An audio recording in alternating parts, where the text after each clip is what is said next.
हमारे जीवन का जो उद्देश्य है, हमारे जीवन का जो लक्ष्य है, वो भगवान की प्राप्ति ही है।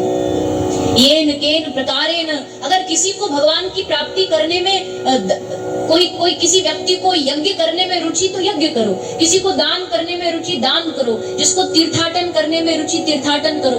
किसी भी प्रकार से भगवान हमारे चित्त में विराजमान हो जाए, बस वो साधन ढूंढने का प्रयास करते रहो। कथा सुनने से अगर हमारे हृदय में ठाकुर जी का प्रादुर्भाव हो रहा है तो कथा श्रवण करो। नाचने से, नृत्य करने से ठाकुर जी के सामने हमारे हृदय में ठाकुर जी का भाव प्रकट हो रहा है तो नाचो। रोने से अगर हमारे हृदय में भगवान का भाव प्रकट हो रहा है तो रो।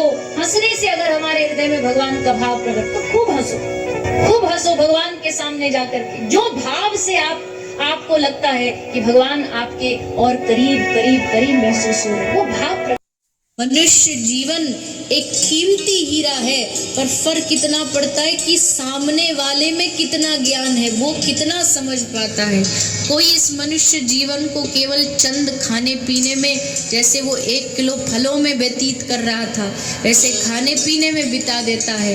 कोई इसकी कीमत बस चांदी सोना लगा के रह जाता है, पर जो बिरला कोई होता है वो समझ जाता है कि मनुष्य जन्म से कीमती और दूसरा कोई नहीं हो सकता।